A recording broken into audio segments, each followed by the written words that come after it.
এখনকার বাচ্চাদের ভাত তরকারি না খালি কত অপশন আছে, ম্যাগি খাও, স্যান্ডউইচ খাও, রুটি খাও, পান্তা খাও। আর আমাদের সময়কালে শুধু একটাই অপশন ছিল, খাবি নাকি মায়ের খাবি। আসসালামু আলাইকুম। সোনারে ছেলেটা নিয়ে আসে খুব বিপদে, তরকারি পাতির রান্দা দেখলি না কুটবে না, বট গাছের মাথায় তার নসেন না।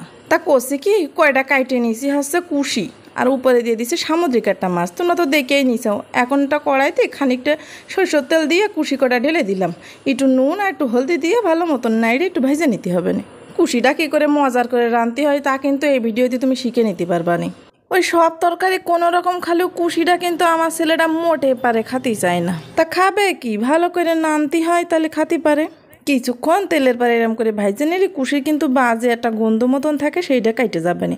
আর এরপরে পানি ঢেলে দিলাম খানিকটা, দিয়ে ভালো মতন আর একটু মিশাই নিয়ে এবার ঢাকনা দিয়ে ঢেকে দিছি 3-4 মিনিটের জন্য।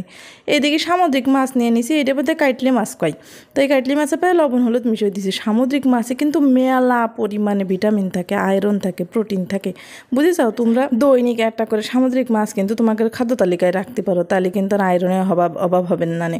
তো যাই হোক, এখন হচ্ছে তেলের মধ্যে দিয়ে আমি ভাইজে নিছি। কড়াই দেখে আবার কেউ যেন কোনো কিছু মনে করে না, এই কালো কুটকুটে কড়াই সবার বাড়িই থাকে, কেউ বেরো করে কেউ করে না। আমার বাবু হয়তো সময় নেই, আমি হচ্ছে ব্যস্ত মানুষ। আমার এই কড়াইতে না ভাজলি মাছ যেন আরাম হয় না, মনের মধ্যে কুটুস করে যে ভাজা হয়নি। কি সুন্দর নড়াচড়া করতে গেলি ভালো মোটেও আটে না, কিছু না। আর এদিকে কুশি ঢাকনাটা উঠোয়ে কেন আমি কাঁচা ঝাল রসুন ভালো মতন করে থেতলই নিলাম, পেটে নিলাম, তাই এবার দিয়ে দিলাম, দিয়ে মিশিয়ে নিছি।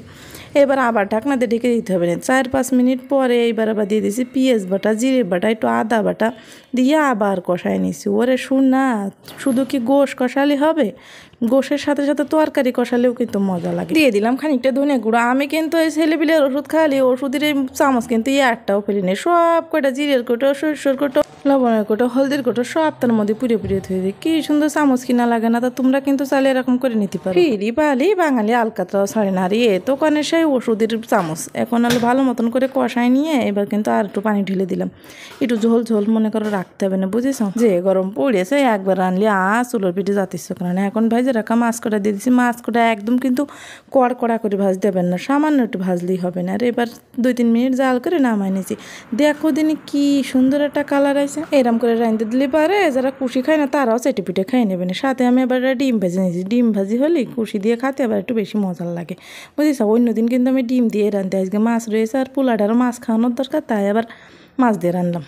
এক লোকমা যখন মুখে দিলাম, বাবা রে বাবা, কুশির কাঁচা গন্ধর কোনো বালাই নেই, খাতে যা মজা হয়েছে না, পুরো একদম সালুম স্বাদ। কুশিটা একদম মোমের মতন গইলিয়ে গেছে, আর এদিকে ডিম দিয়ে মাছ দিয়ে খাতে সেই মজা লাগতেছে। তোমাকে যাদের বাইচারা তরকারি খাতে চায় না তাদের কিন্তু এরম করে একবার রাইন্দে দিয়ে দেখে নে, কপাত করে খাইয়ে নেবেন। আমি আবার বাবু একটু সুসো বিড়াল আছি, আমার মাছ খাতে গেলে কাটাকুটি বাসা লাগে না, সব শুদ্ধ নিয়ে মশায় খাইয়ে নিতে পারি। তার সামুদ্রিক মাছে এই মাছে কিন্তু কাটা মেলা কম, বাইচাকের জন্য মেলা ভালো। আজকের ভিডিও এই পর্যন্তই, দেখা হবে না নতুন একটা রেসিপিতে। সবাই ভালো থেকেন, ধন্যবাদ।